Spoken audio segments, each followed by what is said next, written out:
Je n'avais alors que 16 ans, mais je m'en rappelle comme si c'était hier. Mon père était là, debout, au bout du couloir, le bras tendu, tenant son calibre pointé vers moi, les yeux fermés, tremblante et paralysée. Je pouvais entendre sa voix venant du fond du couloir s'approcher rapidement. Quand j'ai rouvert les yeux, il était là, face à moi, son canon à 2 centimètres de mon visage. Quand j'étais petite, ma mère n'était jamais vraiment présente et lorsqu'elle était là avec moi, je finissais toujours par me faire punir. Je me sentais mal aimée et rejetée, mais je lui ai toujours pardonné, car j'ai compris plus tard qu'elle-même avait été rejetée par sa propre mère. Je n'ai jamais connu ma grand-mère, mais je sais qu'enfant, elle la maltraitait. Elle la faisait même parfois dormir dehors. Ma grand-mère ne voulait simplement pas de sa fille, donc elle a fini par envoyer ma mère en famille d'accueil. À l'âge de 16 ans, je suis allée vivre chez mon père, qui lui par contre me surprotégeait, à un tel point que je n'avais pas le droit de sortir de la maison. En m'inscrivant à des cours en ligne, il a finalement réussi à me couper totalement du monde extérieur. Pendant tout ce temps, je n'avais pas de téléphone, pas d'accès aux réseaux sociaux et pas d'amis. Mon père avait aussi bloqué mon ordinateur de tout accès extérieur, alors j'allais parfois me connecter en cachette sur le sien. J'arrivais alors à avoir quelques échanges avec d'autres gens. Cela me permettait de me sentir moins isolée. J'avais ainsi finalement réussi à me faire une amie, qui était un peu dans la même situation et forcément on est tout de suite devenues copines. J'ai aussi vite compris que je pouvais profiter que mon père parte travailler la journée pour m'échapper de la maison. J'avais juste tellement besoin de voir du monde. Je n'en pouvais plus de grandir dans cette bulle malsaine sous la surveillance maladive de mon père. Un jour, j'ai reçu un message d'un garçon qui avait eu mon contact par une amie. Il avait cette soirée de prévu et il voulait que je le rejoigne.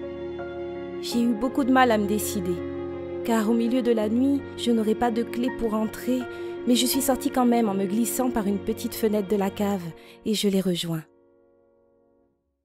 Cette nuit-là, personne n'avait pu me ramener chez moi. Ce n'est qu'au petit matin que j'ai pu rentrer à la maison et je priais pour que mon père dorme encore et qu'il ne remarque rien. Mais malheureusement, ce n'est pas ce qui s'est déroulé.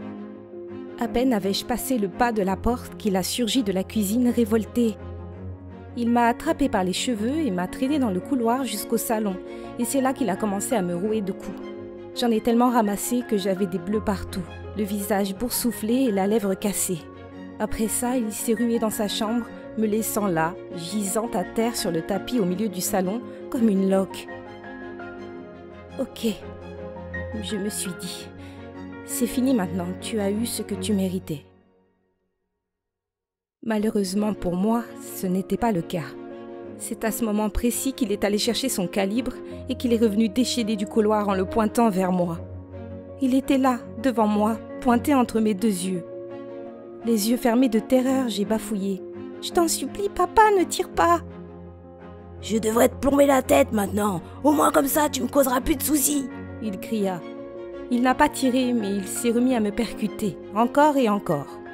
Je ne sentais plus mon corps et soudain tout s'est obscurci. 1 an plus tard, j'avais donc 17 ans. Je vivais à nouveau chez ma mère. Je me suis retrouvée à l'école publique car elle n'avait pas les moyens de payer mes cours à distance et elle voulait m'envoyer en famille d'accueil afin de se débarrasser de moi. Elle non plus ne voulait pas de sa fille. Un jour, elle m'a jetée dehors comme une ordure et a fait changer toutes les serrures de la maison en disant que c'est moi qui avais fugué. Je voulais disparaître de ce monde et mettre fin à mes jours. J'ai fait plusieurs tentatives en essayant toutes les techniques que je connaissais. Alors que je touchais le fond, que ma vie n'avait plus aucun sens, je n'avais plus la force de continuer à vivre. Mais c'est là que j'ai rencontré quelqu'un qui allait tout changer. Il était doux, humble et sincère, et j'ai tout de suite senti que c'était une bonne personne.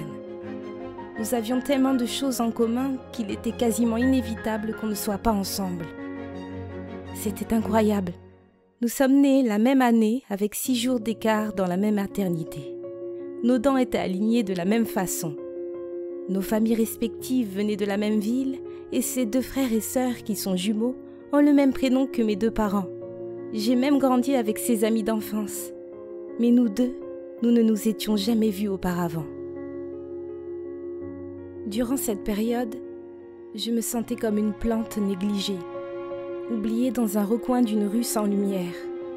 Il m'a déterrée avec délicatesse, mis dans un pot, arrosé, et il a pris soin de moi avec amour. Il m'a beaucoup aidée, mais surtout, il m'a sauvée. Il comprenait cette phase sombre et sinistre contre laquelle je me battais. Je faisais tout le temps des cauchemars, et je me réveillais souvent en état de détresse intense. Si je voyais un calibre, je me tétanisais de panique, je ne contrôlais plus ma tête. Lorsque je replongeais dans cet état obscur, j'étais là, assise dans ce néant sombre et froid. Je pouvais l'entendre, mais je ne le voyais pas. « Ça va aller, je suis là, écoute ma voix et reviens à moi. » Il me serrait tendrement dans ses bras et m'embrassait. C'était comme si chaque bisou était un petit chevalier qui venait repousser cette obscurité, et tous ensemble, ils m'aidaient à m'échapper par cette porte de lumière qu'ils avaient créée pour moi. Il m'a sauvée et je suis encore vivante aujourd'hui. C'est vraiment grâce à lui. Cela fait maintenant 5 ans que nous sommes ensemble. Nous vivons dans notre maison avec notre magnifique petite fille et 3 chiens. Nous ne pourrions être plus heureux. Je vis encore régulièrement des jours difficiles à cause de mon passé. Mais j'ai eu la chance d'avoir quelqu'un de fort qui me permette de m'en sortir chaque fois. Sans lui, je ne serais pas là aujourd'hui pour partager mon histoire. Mon fiancé a changé ma vision de la vie et je lui en suis reconnaissante chaque jour. Avec le temps, j'ai appris à pardonner à mon père. Durant ces 5 années, nous avons appris à nous entendre. Il a beaucoup changé et grâce à ça, notre fille peut profiter de son grand-père.